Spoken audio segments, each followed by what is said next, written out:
today's video, I'm going to teach you how to set up and navigate OBS Studio with Google so you can easily integrate all of your live streaming and recording needs. Now, if you're new to OBS Studio, don't worry. I'm here to guide you through this process step by step, ensuring you can follow along with ease. Let's jump right in.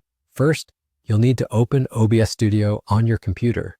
If you haven't already installed it, go ahead and download it from the official website, obsproject.com. OBS Studio is a free and powerful tool that many content creators use to capture and stream high-quality video and audio. Once you've got the application open and running, you'll notice that the interface is designed to give you complete control over your video and audio sources. Next, direct your attention to the Sources panel on your screen. This is where you'll manage all of the different inputs that your camera, microphone, and computer will capture. To add a new source, you'll need to find and click on the small plus icon, usually found at the bottom of the Sources panel. This opens up a menu with a variety of options for different sources you can add. For today's demonstration, we're going to focus on adding a web page as a source. After you click on the plus icon, select Browser from the list that appears. This option allows you to capture and display web content directly inside your OBS project. Once you've selected Browser, a new window will pop up prompting you to name your source.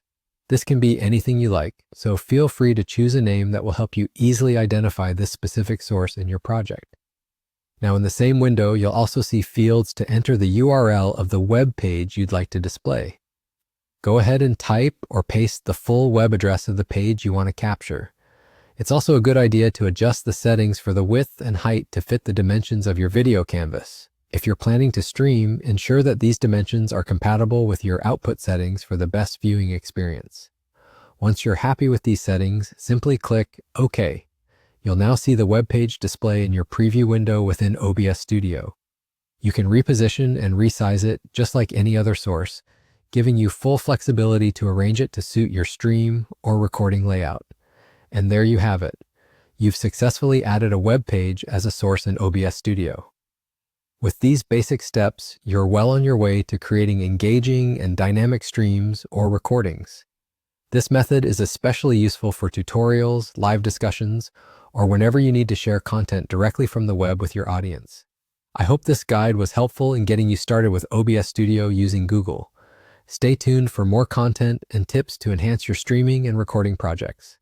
Thank you for watching, and I'll see you in the next video.